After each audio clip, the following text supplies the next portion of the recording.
Welcome to a celebration of Nantucket Sound, our monthly webinar series. Thanks for joining us tonight.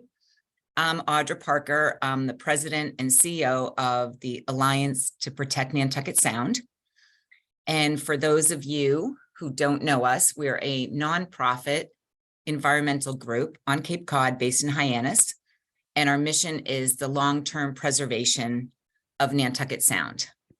And this is critical because the jurisdiction between state and federal waters is unique in Nantucket Sound. As you can see from this map, you have state waters that extend out 3 miles from the shorelines of Cape Cod, Martha's Vineyard, and Nantucket. And those are protected under a state law called the Massachusetts Ocean Sanctuaries Act, while the federal waters in the center are unprotected, despite the fact that Nantucket Sound is one ecosystem. So the Alliance, along with a large group of stakeholders, is seeking protection for Nantucket Sound by designating it as a National Historic Landmark.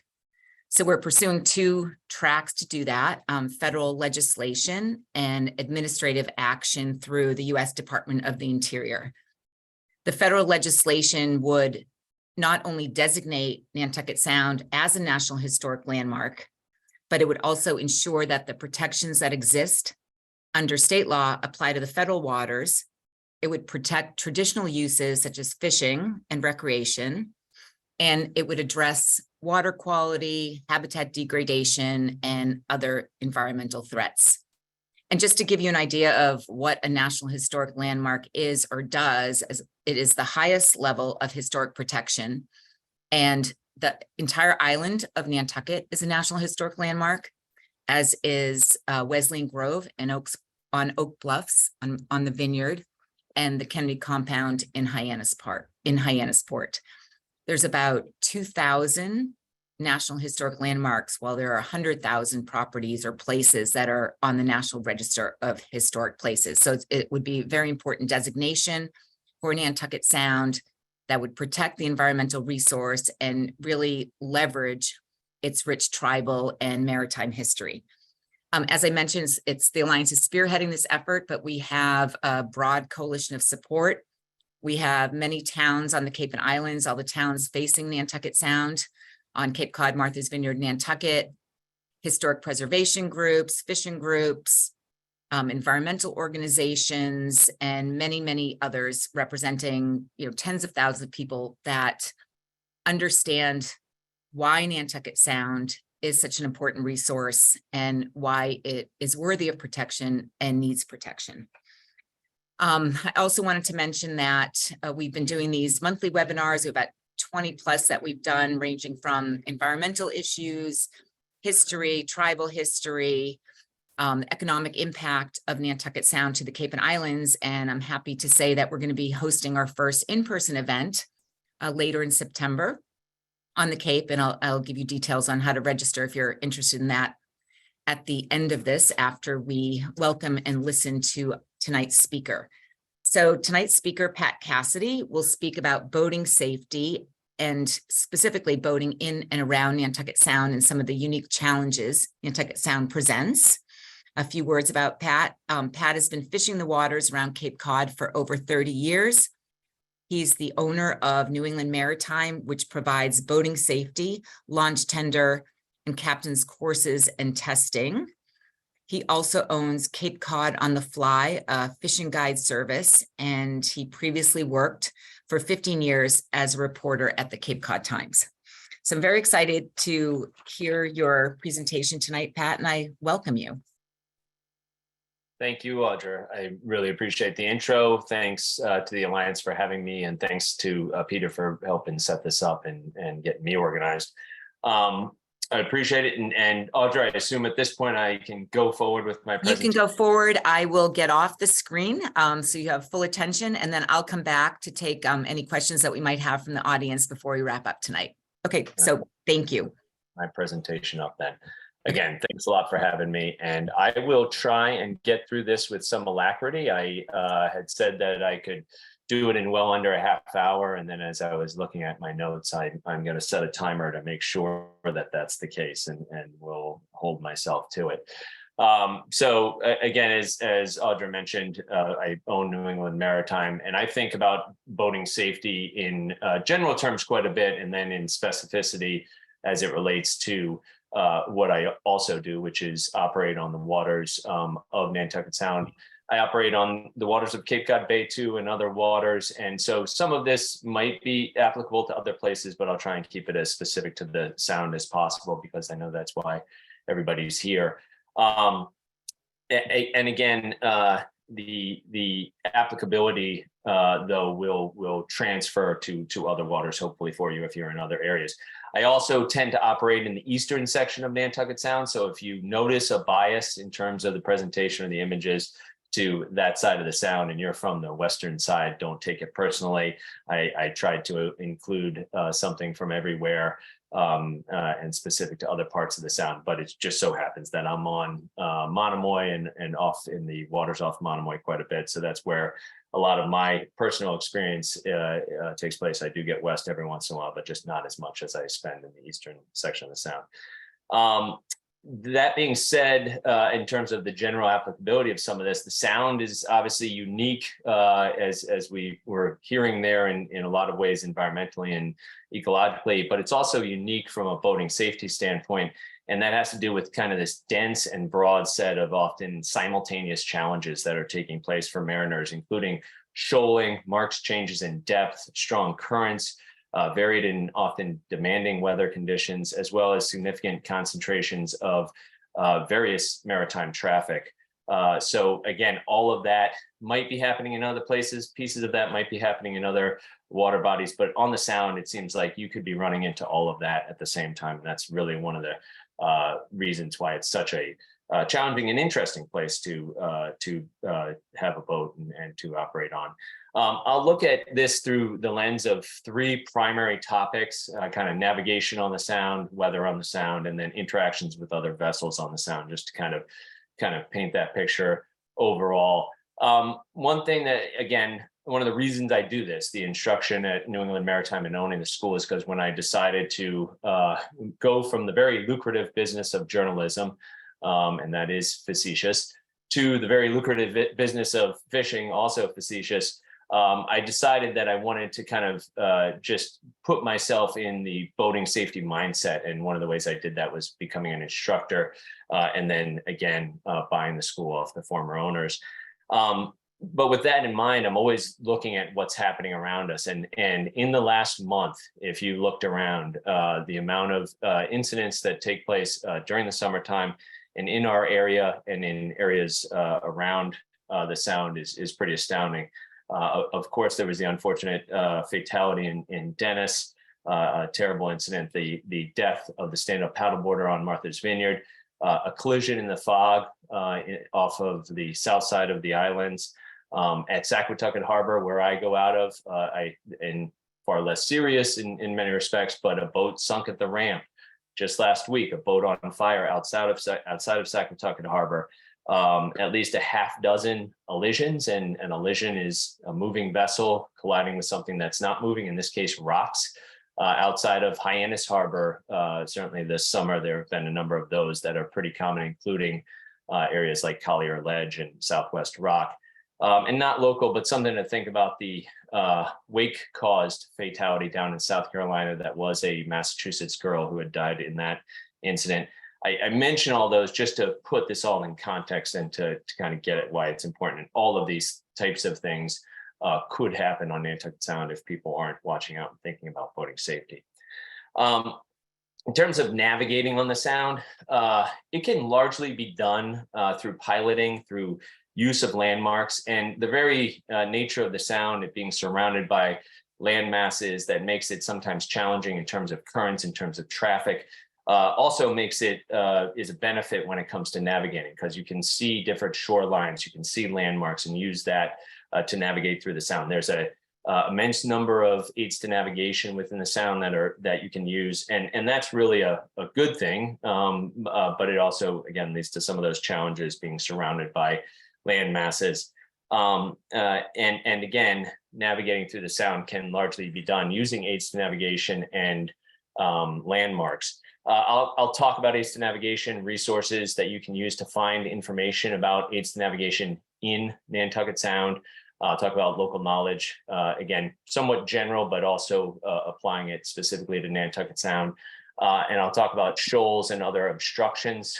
Certainly Nantucket Sound has its fair share of those, and I spend a lot of my time in and among those areas. So it's something that I have an intimate knowledge of, and certainly some of you may as well.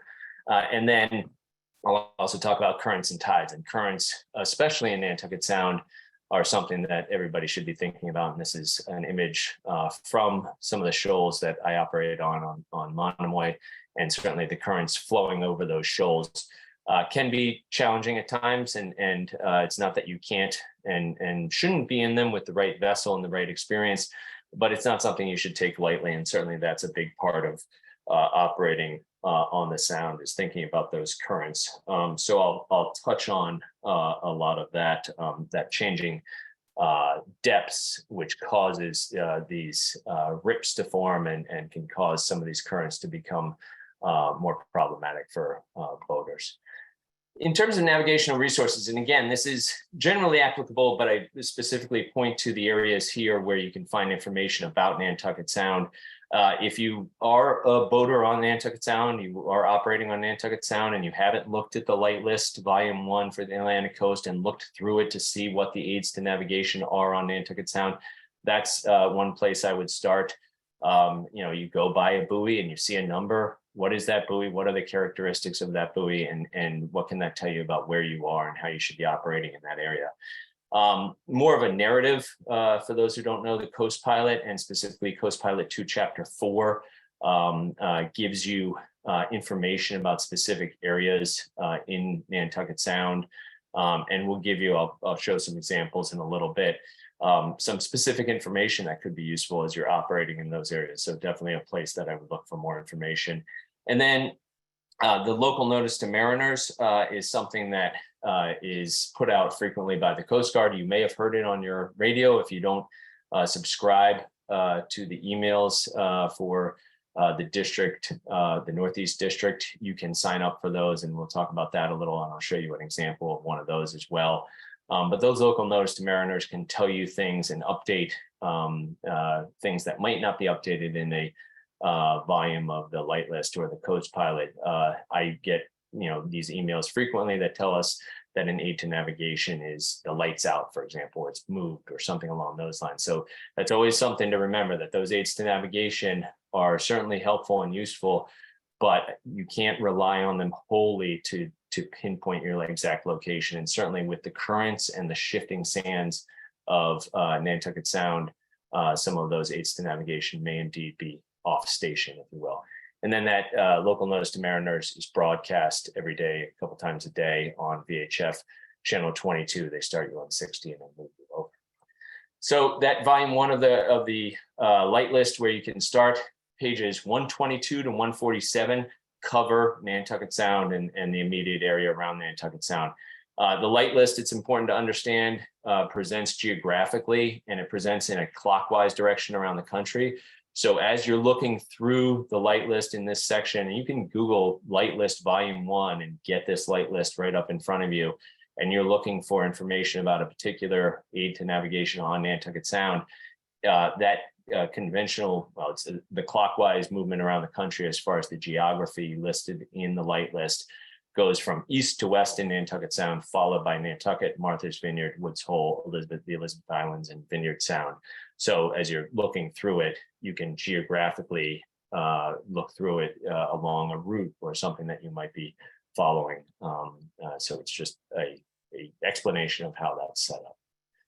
This is just an example of one that might be well known to folks, and the type of information that you can find in the light list. It may not be easy to see that example on the right hand side, but essentially those are several columns set up, and each column will give you a specific type of information. Each light has a light list number. In this case, the Bishop and Clerk's light number is 14490. And then a name and location is given in the second column. In this case, they just say light for the light list. These aren't perfect in every case in terms of presenting you with all information. There may be some lights that they don't give you a lat and launch for, but if they do, it's going to be under that third column for position.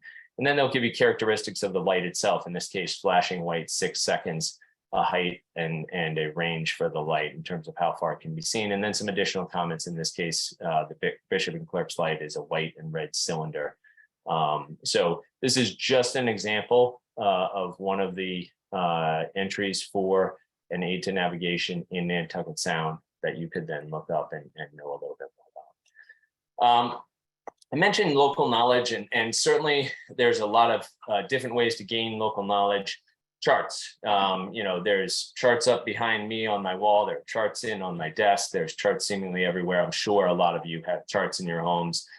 Some that are very beautiful and aesthetically pleasing, but others that you may use on a regular basis. Hopefully, certainly charts would be a good way for Nantucket Sound to gain local knowledge. You could get a broad scale chart like the one on the screen. But it can get into quite a bit of detail for the areas, and we'll zero in on some of these areas in Nantucket Sound and talk about some of the challenges of boating in those areas. Your electronics, again, this is more generally applicable, of course, but your electronics can certainly be helpful. I like to think about the paper charts and the electronics as working hand in hand, or me working with both of them. So I look at charts at home all the time. I might have charts with me. I do look at my electronics and look at the GPS charting on my electronics, the depth sounder, the radar we'll talk about later, can all be very useful when navigating within Nantucket Sound. But I don't rely wholly on my electronics for understanding the area, because there's a lot of information on these charts as it relates to Nantucket Sound that you can find. We're surrounded by a community of boaters. You're in that community, obviously. And so talking to other mariners, talking to people at the dock, at the ramp, at events like Audra was just talking about coming up in September, talking to people about where they boat and what they see there. The number of conversations I've had at a ramp with people that have given me insight into boating in Nantucket Sound has been immeasurable. And I'm always, looking for more information. So certainly happy to talk to any of you and pick your brains for information as well.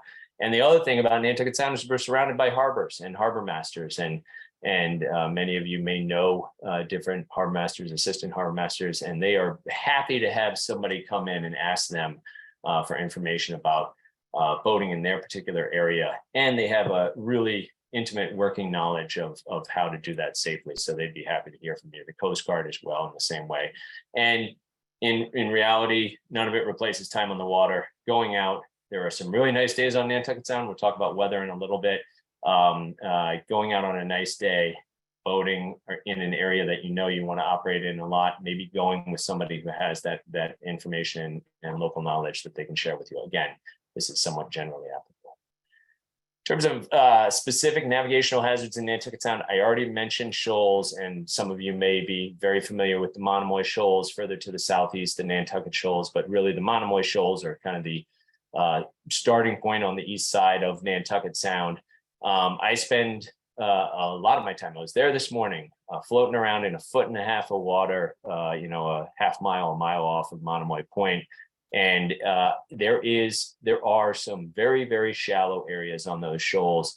I would not suggest anybody who hasn't spent time out there take it lightly. I would suggest going with somebody who knows what they're doing. I would suggest going on nice days versus kind of the blowier days, if you will. And the reason is because, again, as I mentioned, the current flowing over these shoals can stand up some fairly significant waves. For fishing, that's great. For boating, it can sometimes be challenging, to say the least. And we'll talk about current a little more in a little bit. But knowing your draft and knowing your experience level and knowing how comfortable you are operating in areas like this is important. This is just an example of a local notice to mariners that was just issued in July. But in reality, this looks like it's one that's repeated quite frequently about severe shoaling east of Pollock Rip Lighted Buoy 4, and this warning that mariners should not attempt to transit the area without local knowledge. We've been talking about that. They suggest, transiting, if they do, at a slow speed, slowest safe speed, and proceeding with extreme caution. You could say that about all those shoals. There's a channel going through there we'll talk about shortly, or a couple of channels. But really, when you're on the shoals or near the shoals, you should be navigating with extreme caution. They are just areas that can stand up waves that can cause your vessel to capsize, and that's certainly a very significant concern in those areas. Or you ground and get tossed by waves, and certainly that's something to think about on those shoals. A little closer to shore and closer to the Alliance's headquarters there. I get to operate off Monomoy, and there's a lot of sand, and my skeg is pretty shiny because of that. I spend a lot of time in shallow water, whether it's on the flats or on the shoals, and again, have the experience, know what I'm doing enough where I know when to get out of an area and when I'm feeling comfortable. I don't like rocks. The fact is, closer to Hyannis Harbor and Centerville Harbor, there are a lot of rocks. I get down there every once in a while, and every time I do, I slow down and I take my time and I look at the charts and I think about what rocks are where. And this is something that really can cause some significant damage to your hull, to your prop, to all sorts of parts of your boat. So I personally don't like rocks. Collier Ledge, Southwest Rock, those in particular, I guess recently have been problems for people running aground on those areas. So if you're going to operate, and it's a very highly transited area, obviously ferries and small vessels coming and going, I would just, be cautious and look at the charts, look at where these locations are, use your electronics, but also talk to people about approaches and the best way to get through a particular area if you're going in and out of Hyannis Harbor, for example. This is an example of somebody up on Collier Ledge after fireworks on Labor Day. And this was at night, obviously. Running at night in Nantucket Sound, because of all these depth changes and shoaling that we've talked about, the rocks and ledges I was just referring to, requires extreme caution. Running at a safe speed. Safe speed is a rule in the rules of the road, the navigation rules of the road. Takes into account a lot of different factors, and certainly visibility is one of those, conditions at sea, things of that nature. At nighttime, you should be slowing down in order to be running at a safe speed in almost all instances. And using aids to navigation at night, using the lights of other vessels as communication, and a lot of what I'll refer to when I talk about other vessels and lights is communication. Being aware of the possible confusion from the backscatter of shore lights, and then using your radar at night is also something important to think about. This is the Coast Pilot entry for Bishop and Clerks. And again, just a example of what you might find in an entry like that. It talks about its location, southward of Point Gammon in an extensive shoal area marked by a light. And then it tells you about a bunch of other different aids to navigation in the area. So if you were going to be operating near there, I would be looking at this Coast Pilot entry and thinking about it and finding out more about this. But just as an example, again, it'll depend on where you're operating exactly as to what obstructions you're going to be worried about and you're going to be researching. The middle of the Sound shoals, I don't, again, spend too much time in this area, but it's certainly worth noting that there are shoals that can have some of the same challenges as the shoals where I do spend most of my time. One of the things that I know in the middle of Horseshoe, for example, I almost said handkerchief because that's what I'm used to. There's an area where it can be a foot of water and there's a wreck, and I would be, very cautious in those sorts of areas. So looking at the chart, looking at the symbols on these charts and really getting a sense of what's in an area like this, going to the Coast Pilot and then talking to locals who spend a lot more time out there. I'd be doing a lot of that if I was going to be down there for any length of time. Just in terms of aids to navigation, it's important to note the conventional direction of buoyage. Everybody is kind of probably familiar, hopefully familiar with the red right returning saying. You're coming back into shore, you're coming into a harbor, you're going to keep red buoys on your right. But the conventional direction of buoyage for larger aids to navigation as you're operating around the country, again, much like the geography laid out in the light list, operates in a clockwise direction around the country. So it's as if you're returning to shore as you're moving clockwise around a landmass in the United States. And so Woods Hole is a good example of this, where if you were coming from the west, from Buzzards Bay and into this area, and you decided that you were going to keep the red buoys here on the starboard side of your vessel, you'd be putting yourself closer to shore and closer to rocks, and you'd be actually operating under a miscalculation within that channel, because that actually travels from east to west. And you can see the quote from the coast pilot: the navigational aids are colored and numbered for passing through the sound from the eastward to the west. So you keep red on your right as you're traveling through this area to the west. You'd get green on your starboard side as you're traveling to the east. Something to think about. Currents and tides, again, I've already talked about how important it is to consider these. The ebb tide is flowing to the west and south, and the flood tide is flowing to the north through the Muskegon Channel and to the east. And that can be important to know, especially when it comes to kind of wind against tide, and knowing that the predictions for seas may change based on kind of the way that the wind and the tide are setting up. And certainly that can be the case in Nantucket Sound on a lot of these shoals where you have these standing waves.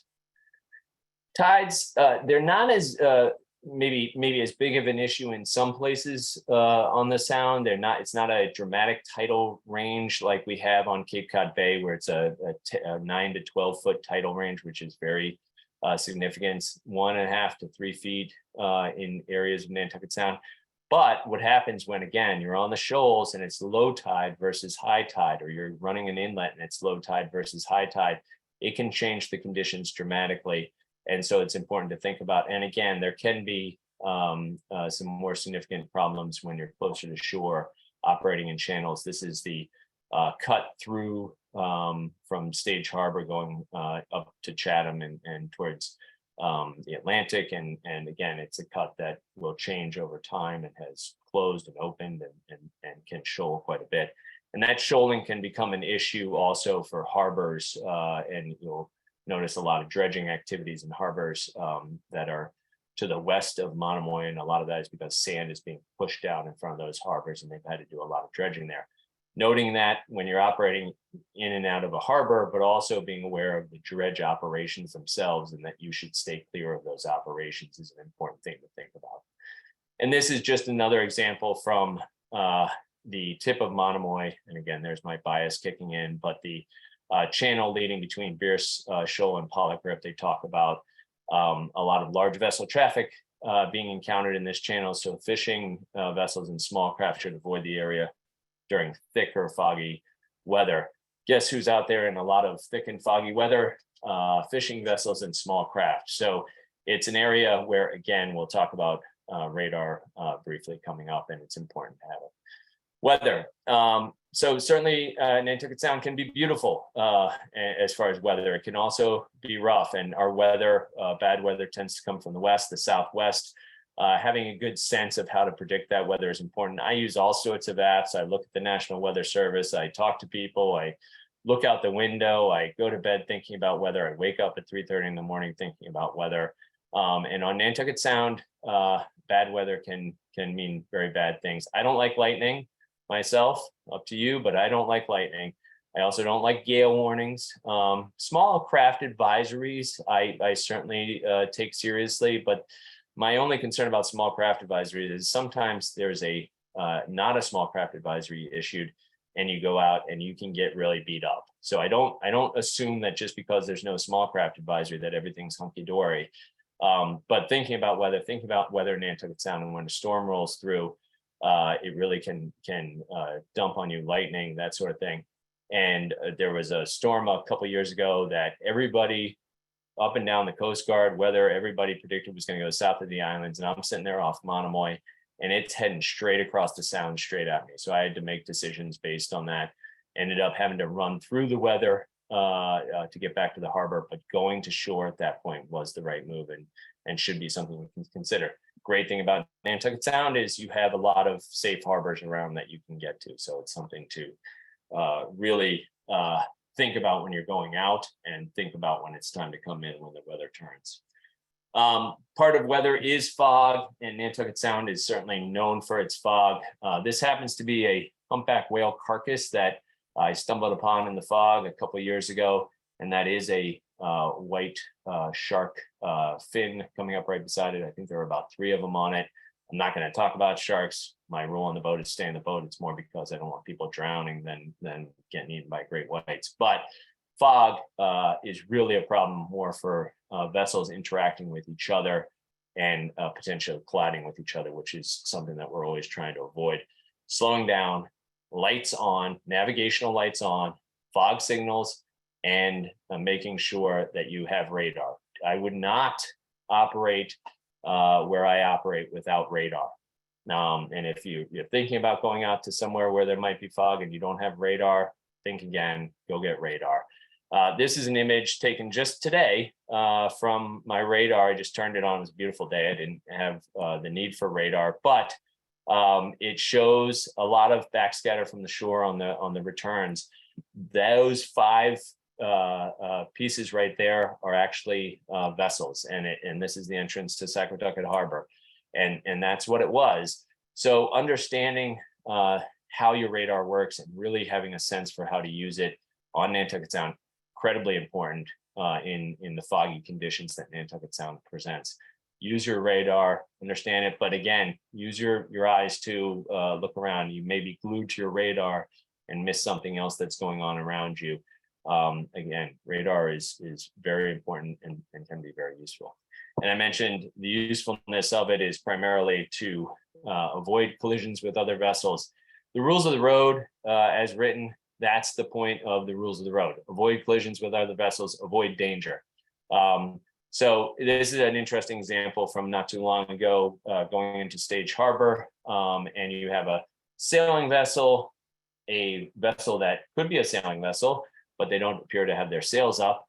And then another sailing vessel, so you have a head-on situation with what is essentially a power-driven vessel and another sailing vessel, and then potentially an overtaking situation with the sailing vessel and the power-driven vessel, that sailing vessel in the middle without its sails up. But it's not that simple. It's not that black and white. It's important to understand, especially in congested areas like Nantucket Sound, how there are rules, in this case, about operating in the narrow channels. And those rules may dictate something different. In this case, sailing vessels in general have to stay out of the way of vessels that can only operate within the narrow channel. Possible that vessel in the middle of this picture can only operate within the narrow channel. I don't think that's the case here, but there are some assumptions that you have to make if you're in those situations. As I mentioned, avoiding collisions is tantamount to success. And certainly on the Sound, as I said before, there's any number of different types of vessels that are interacting with each other. And it's important to understand how heavily trafficked a waterway Nantucket Sound is. You've got ferries, you've got commercial fishing vessels, you've got recreational fishing vessels, you've got sailing vessels, you've got all sorts of vessels operating in this area, and recognizing, especially when you're near harbors, channels, other areas where traffic may be more concentrated, that you need to, again, make sure you're going at a safe speed so you can take action to avoid collision, and knowing your place in the pecking order. Again, some of this is generally applicable, but in Nantucket Sound, especially with the amount of concentration of traffic, I'll say it's important to know your place in the pecking order. If you don't know about the pecking order, then you should pick up a Rules of the Road book and start reading up. This is the Navigation Rules and Regulations Handbook I'm referring to. And again, the whole point of it is to avoid collisions. Rule of responsibility, you have to follow these rules. That's what it says. Except you can not follow the rules if following the rules would put you in danger or in a risk of collision. That's kind of the underlying theme I always try to impart to my students is think about the situation. Will you end up in danger or in danger of collision? Then you should choose the course that doesn't put you in that danger. Action to avoid collision should be made in ample time and be large enough to be readily apparent to another vessel. On the Sound, I am always in situations where I see a vessel off in the distance. We're both operating on a course that will take us into a risk of collision if we just both kept going. I like to be the guy who decides I'm going to veer off and I'm going to make it dramatic. And by doing that, without even getting on the radio or sounding a signal, I'm communicating with that other vessel about what I'm doing. Some people really want to stay on the course. They're worried about gas. They're worried about whatever. I'm somebody who wants to avoid collisions, basically, and taking these actions with ample time, large enough to be readily apparent, will help. And I'm almost at the end here, and I know I'm about a half hour in. Knowing the rules of the road, I already mentioned that. So that's pretty much it. Blew through a lot of information, and there's a lot more. Certainly, you can get more information by joining us at New England Maritime in any one of our classes. We have a captain's class starting September 25th. Even if you just want to call and talk about something, if I'm not at the school, I usually return phone calls pretty quickly. Boating safety classes are 2-day courses. I can talk to you about that. I can talk to you about any specific situation that you've been in that you're wondering what the rules are, and happy to talk about anything as it relates to Nantucket Sound. And I appreciate the time and happy to answer any questions you have. That was great, Patrick. Very, very helpful. I have a couple of questions here for you. First one is, what safety equipment is required, or what should you have on board? Sure. So at a base level, there's Massachusetts law for safety equipment, and there's federal laws for safety equipment. There's some significant overlap there.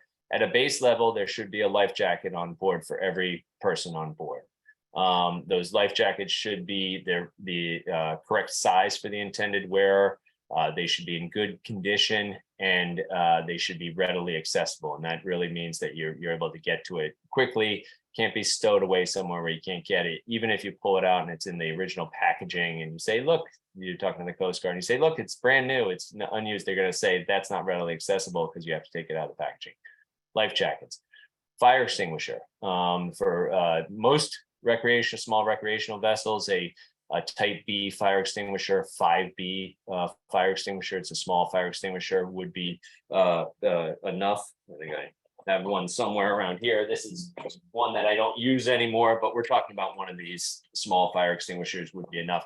If you get into larger vessels, you're going to need more capacity in terms of fire extinguishing equipment, but that would be required equipment.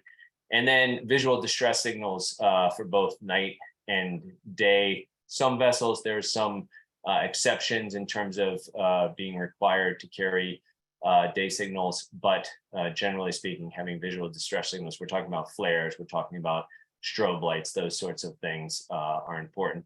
And then for the vessel itself, making sure that your navigation lights are in working order. All of that being said, I am a belts and suspenders person, so I think I have like 3 first aid kits on board. I have a personal locator beacon. I have a strobe light. I have flares. I have extra life jackets. I have an AED on board. So I really can't encourage you enough. You're gonna say, oh, I got to spend the money on XYZ. That's a lot of money, but when you have to use it and you need it, you're gonna be happy you spent that money. But at a baseline level, we're talking life jackets, fire extinguisher, and then visual distress signals are required. Great. Joseph is asking how we can get in touch with you directly. Sure. So New England Maritime, again, we're located in Hyannis. You're welcome to stop by. Either myself or my assistant are there most days, Monday through Saturday, or Tuesday through Saturday at least. You can call the school, 508-790-3400. You can go to our website, anymaritime.com. We're going to revamp that shortly, so forgive me for what it looks like right now. It's fine, but it's going to be, my internet might have just gone unstable. No, you're but you can go to the website, anymaritime.com, email info@anymaritime.com. And again, if I'm not readily available, my assistant can answer certain questions, or he'll take a message and I'll call you back right away. okay. And Joe clarifies that question was from Susan, the commander, America's Boating Club of Cape Cod. Great. Okay. Ara is asking, what is the current edition of Rules of the Road? So that's a good question. I was just looking at it, and I believe I may have pulled that image from the current edition, but I'm going to double check.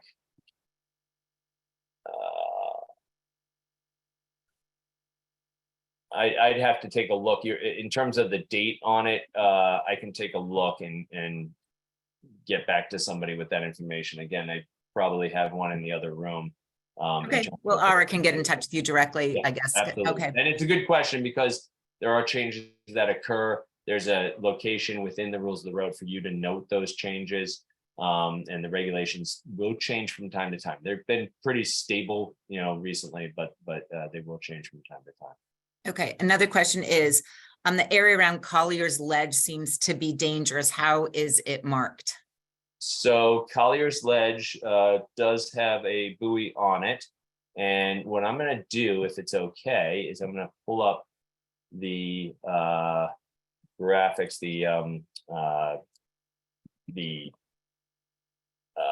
the chart for that area, and see if I can show you exactly how it's marked. And again, this is where charts will certainly come into play. One of the things that, and I like that somebody's asking that question. The thing to note, and I was just told this today, that the Southwest Rock is not marked in a great way. So that's something to be aware of. And I'm just trying to get to my. Yeah, I've heard, is it only marked from one side?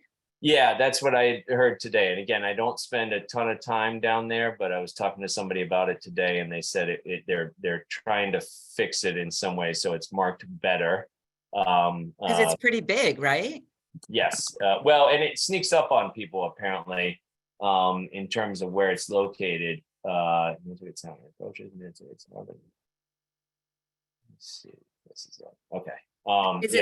Is it totally submerged or it's visible? I don't know about Southwest Rock, but it is. We're going to pull something up right now if I can share the screen again with everybody. And if I zeroed in, this is oceangraphics.com, which is actually great for being able to zoom in on these areas. So if I went to Collier Ledge right here, I can see that there's a lighted buoy there on the west side there. There's a number of buoys for Channel Rock and Gallatin Rock, it looks like. Southwest Rock does have a buoy there. But again, it looks like what the issue is, I think, is that as folks come in from one side, like you said, it's not as well marked on that side that they might be coming in from. So can you zoom out to land? Like, what is it off of? Is it off of like Long Beach or what's? So there's Centerville Harbor. Oh, okay. Hyannis Point right there. It's straight off of that. Straight So off of again, I think a lot of people run this line inside here and again, get a little close to that as they're coming in towards the breakwater in Hyannis Harbor and may run into trouble. How far out is that from Hyannis Port? So my guess and that's not that far out. I'd say about an eighth of a mile, if that. How much? An eighth of a mile, I'm guessing. Okay. So. Okay. Okay. Another question. There's a buoy on Collier Ledge, and it looks to be lighted in that way. Okay. Another question. What is the best way to deal with sudden adverse weather changes or conditions? That's a great question. And unexpected weather, certainly on Nantucket Sound, is almost the norm as far as I'm concerned. The best way to deal with it, for one thing, is to keep your eyes to the sky. And it sounds simple, but I'll give an example. That time I was talking about where everybody predicted the weather was going to go south of the islands, and I'm sitting on the point, and I looked off to the west, and I saw this storm coming straight at me. And so what I decided to do at that point was think about running out, because I thought maybe I could outrun it. I decided that at that point that wasn't a good idea, because then it really did start to turn south and follow me, and I had to turn back and run straight through that weather. That was a judgment. It worked out. We got back to the harbor. Of course, the sun came out and everything looked great once you got back to the harbor. But the best way to deal with adverse weather conditions is to get to safe harbor as quickly as possible. When you have seas that increase because of those adverse weather conditions, you probably are going to have to slow down and quarter those seas and start operating in a different way. You want to make sure as the weather's approaching that you're closing any sea cocks or anything that might cause water to ship, and making sure at that point likely that everybody has their life jacket on, because you never know what's going to happen. And if you all of a sudden you decide to reach for it and everything's getting a little crazy, it's going to be too late. So making sure everybody's getting their life jacket on, that everybody's centered on the vessel, and that you're taking it, slow. I always talk about patience and urgency when it comes to fly casting and other things. I think that's the same response to bad weather. You want to, not go too fast, not get yourself into trouble because of that, but head for sure, ahead for safety. And again, the good thing about Nantucket Sound is there's lots of options there. So if there's a storm coming in to Nantucket Sound and you're cut off from the harbor that you came out of, heading to another harbor to one of the islands might be the answer. If you can get there instead and you realize what's going on is going to allow you to do that. Great.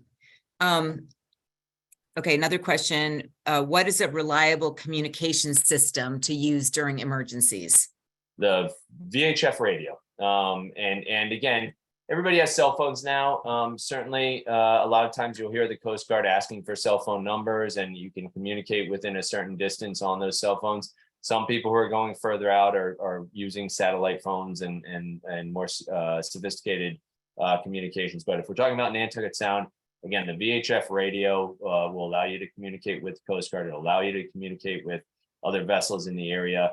Yes, you may be using your cell phone with your friends for non-emergency situations. It may work fine in most places. There's actually good signal in quite a lot of places, because the cell companies have to put these signals out in a certain area, and some of that covers water, thankfully for us mariners. But the VHF radio should be your go-to for emergencies and most communications on the water.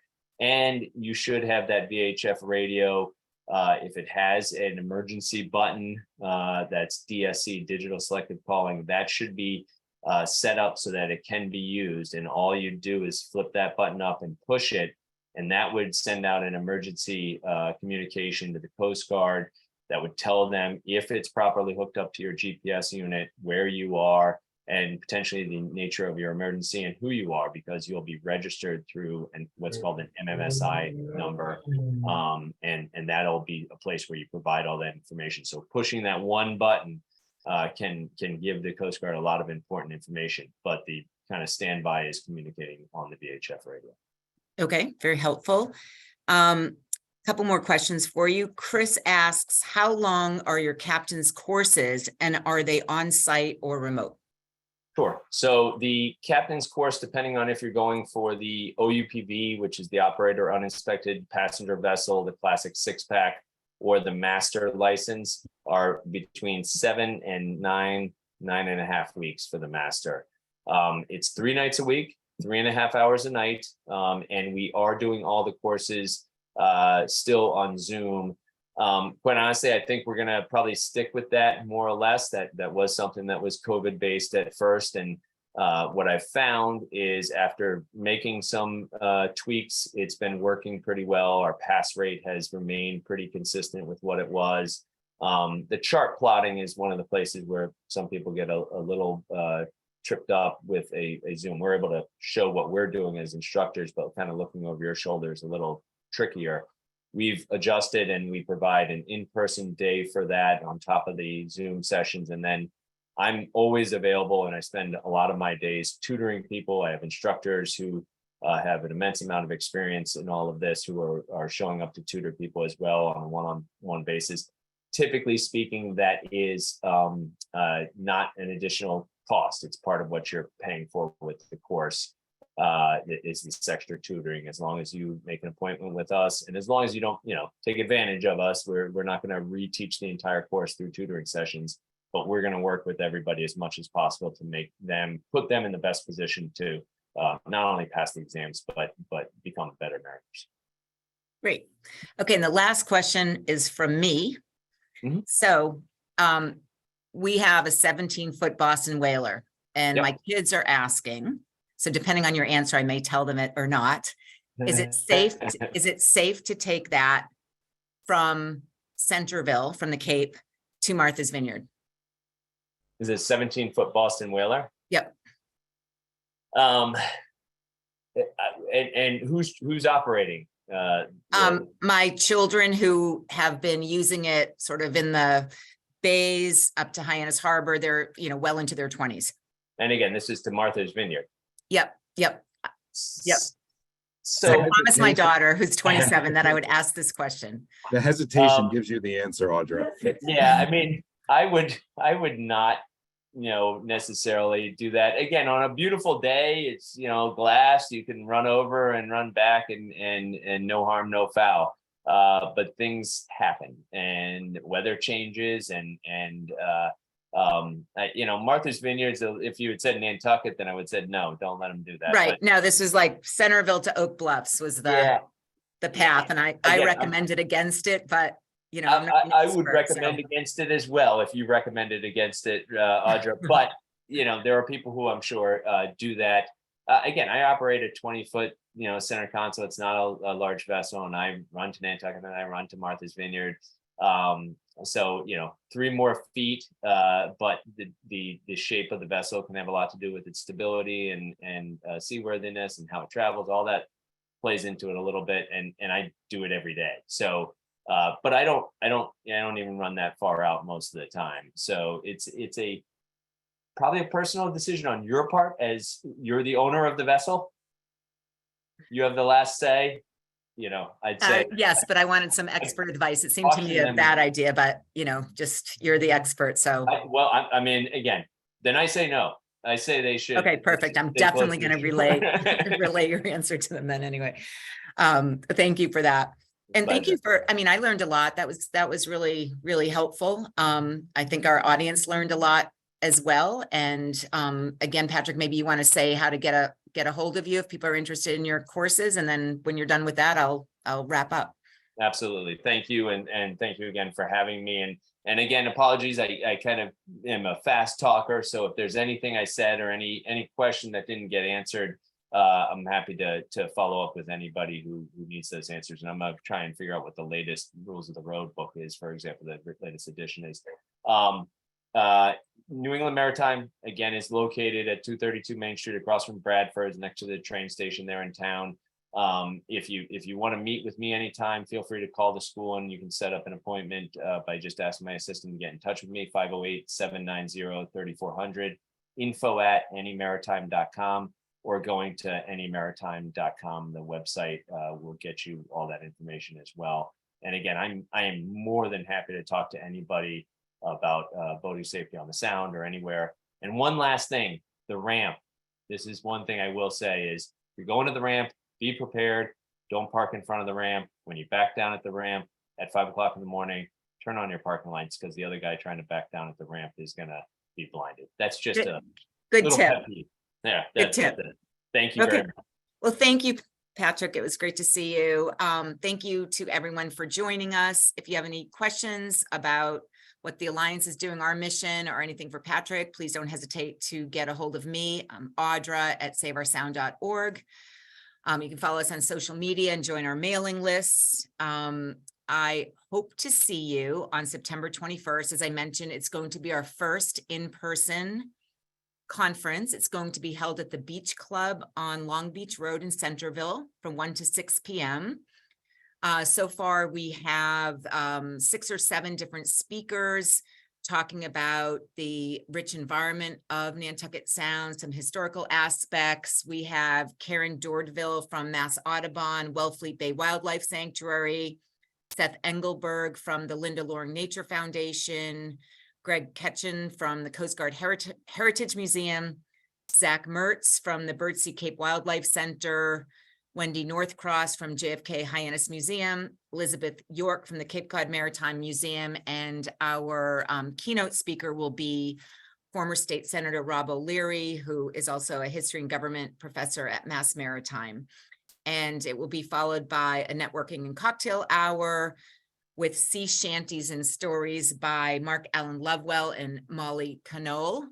And it's being sponsored by Crosby Yacht Yard, the Black Dog, Keller Company, and Aiken Gump. If anyone's interested in coming or sponsoring, please reach out to us, and we hope to see you there. So thank you and have a good evening.